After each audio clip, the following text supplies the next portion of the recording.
welcome back to AM Live. I'm Monique Graziadei, and I have the great pleasure of having Larry Baker here today. Larry, we're going to talk about the Bluegrass Festival. So give me all the information. All the stuff? Yes. Oh, okay, well, first of all, it's our 11th annual here. It's at Plymouth at the Amador County Fairgrounds. This coming weekend starts on Friday morning. The music starts. We're going to have at 10 o'clock, and it runs until approximately 10 at night. You know, we have a whole lot of great traditional bluegrass bands from all over the country, and I'll give you a rundown on all the bands if you want to. Sure. I would like to know about them because I really am not that familiar with bluegrass music, and so I see the big names here. So tell me a little bit about each band. Okay. Well, first of all, one of our headlining bands. A few years back, a lot of people who've attended our festival, we had the U.S. Navy Band from Washington, D.C. Wow. And the lead singer at that time was Wayne Taylor, Master Chief Wayne Taylor. Well, Wayne's got out on his own. He's retired and he's gone out on his own. He's got his own band now, and it's Wayne Taylor and Appaloosa. But he's still got that good, smooth, professional voice. And Wayne's band, and if you hear him sing, he's won awards and done all kinds of different things. And again, he's out of Maryland, and that's a real good band. Also, who's already here at the fairgrounds is the Larry Gillis Band. Oh, yes. Yeah, and in Swampgrass, and I think you'll see a little bit about them. And they come out of Georgia. And Larry, so they're coming from far away too. Yeah.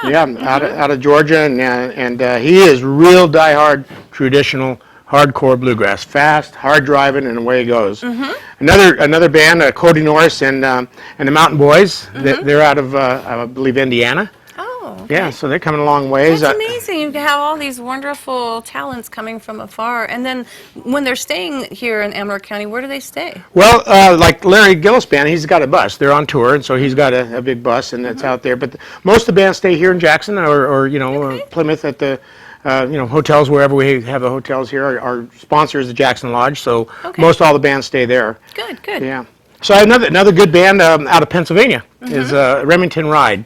And they played my Lake Havasu festival back in March, and they'd never been out to the West Coast, and let me tell you, they'll light them up. Good. That's exciting. I love music. Yeah, so then I've got bands from Colorado, even California, of course, and then from Arizona, all over the place. We also have a thing that's called the Emergent Artists Performance, and that happens on Sunday, and it's 4 bands, and it's kind of a competition, but not real die hard. But what happens is that, they come over and I have judges, and the judges will rate them on certain criteria, and they're not paid this first year, but treated like everything else. They get all the backstage, food and drinks, and get to camp and all that. And there's no charge of it all. And then the winner of that competition gets a paid gig next year. Oh, wow. So it's kind of fun, and what the idea for that is, we tried to expose bands that are up and coming, and trying to make a name for themselves, and we bring them in, and they're from mostly.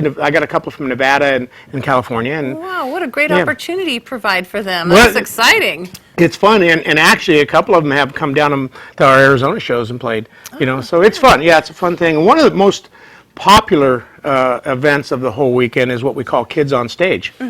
And I have a gentleman by the name of Frank Sullivan, and he has a staff, and the kids, they have to be at least 3 years old and up to 17. And most of them, obviously, they're just learning, and they practice all weekend long. And then Sunday they come on stage, and we get them T-shirts, provide them T-shirts, and they come up and they play, and they have certain segments that they play, and then the whole group. But that is probably as big as audience as I have, because the aunts, the uncles, the moms, dads, brothers, cousins. Yeah, and the cameras are going, and everything's cool. They play different instruments, whatever it is that they're proficient at. And they formulate a band, and it's really cool. So they formulate a band with other kids?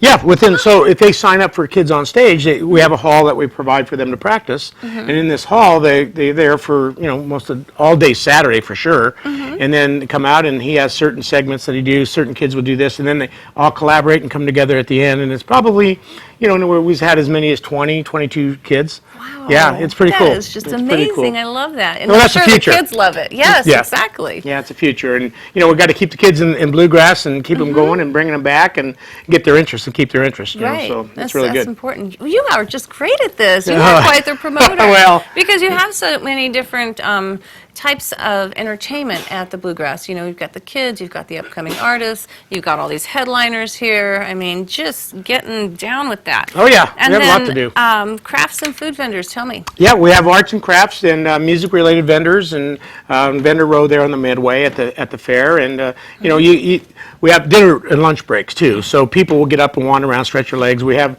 the Rotary Club providing the adult beverages this year. Nice so, job. Yeah, and some of those funds I think go to the Fair Foundation, which is very important for Amador County Fair. Absolutely. And one thing we've added this year, it's called a instrument swap meet, and it's free to all paid attendees.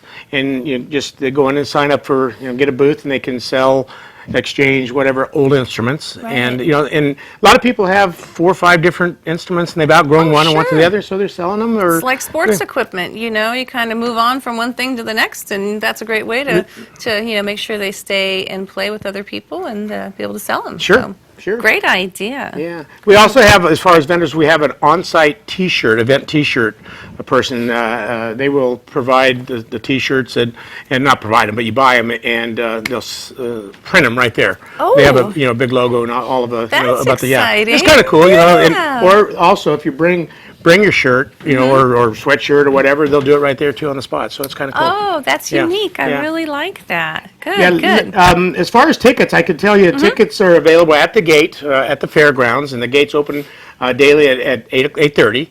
Parking is free. There's no charge for parking, and we encourage everyone to come out and just take a look at what we're doing out there. It's our 11th year, as I said, and we, Friday the ticket prices are $25 Right. per person. Saturday is $30, and Sunday is $20. Well, I just wanted Speaking of tickets. Speaking of tickets, here we have 2 tickets. First person to call in to TSPN gets these 2 wonderful tickets for one day, Bluegrassin in the Foothills. They'll be available at will call, so give us a call, TSPN TV. And then we're talking about this Friday, Saturday, and Sunday, Amador County Fair Bluegrass Festival. You right? got it. Bluegrass in the Foothills. I Number can't 11. wait. It'll be great. Super. Good deal. Okay. Well, we're going to wrap it up. We'll go to a Okay. break and be right back. You're watching Amador County's local television network, TSPN.